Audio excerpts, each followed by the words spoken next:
150,000 people are buried here. That's a lot of funerals. That's a lot of eulogies. A lot of tears.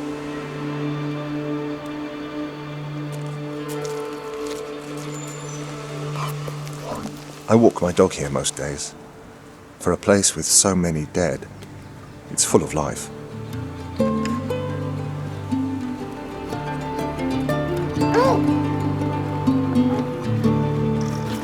I like to read the gravestones. The family vault of Courtney Widnall.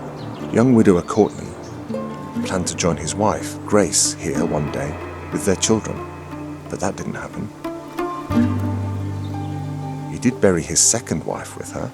Grace, meet Beatrice. Beatrice, this is Grace.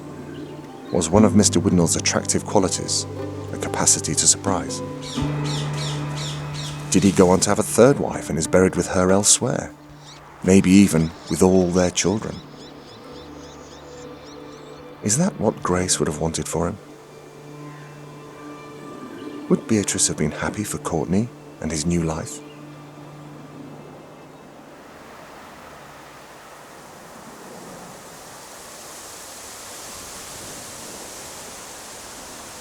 The headstones are serious.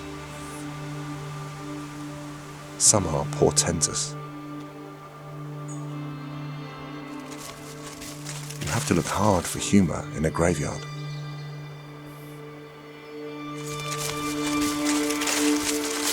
Many mothers, grandmothers, fathers, grandfathers. Not many sons, brothers, daughters, sisters, for those who reached adulthood. The epitaphs say more about the bereaved than those under the ground. Shock and collective grief petrified, reflecting little about how a life was lived. There are war dead, plenty of those. Their graves kept pristine. First World War mainly, but in the Second World War the cemetery was a casualty. A chapel used to be here, bombed to bits. Some headstones will never recover from their wounds.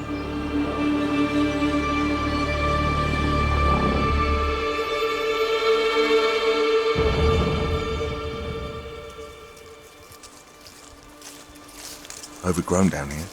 Nature has made these plots now hard to reach. They don't get visitors anymore. Mitchie, come on. Good boy. Died in 1884, 1889, 1894. Dust to dust. But here's a surprise. Gladys was laid to rest here as recently as 1998. She's with her brothers and sisters and her mum and dad. Did Gladys come to all their funerals here? The first for her brother in 1901 when she was still a toddler. The last being her own almost a century later. 7 in total. That's a rare thing.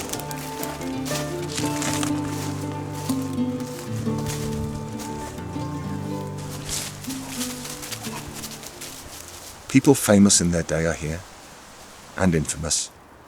And poor old Jane, unwillingly famous, murder victim at 17 with a baby inside her. The suspect was her lover. His trial was at the Old Bailey. He got off, to the horror of the public. They lined the streets in their thousands at her funeral, and raised money to give Jane this fine monument. I find it very moving, but others less so. Grand monuments claiming status even in death. Names chiselled into large blocks of granite.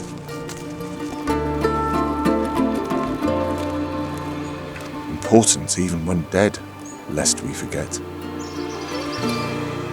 A little bit of time makes most of us as anonymous as the next. We're all just dust. Lots of life here.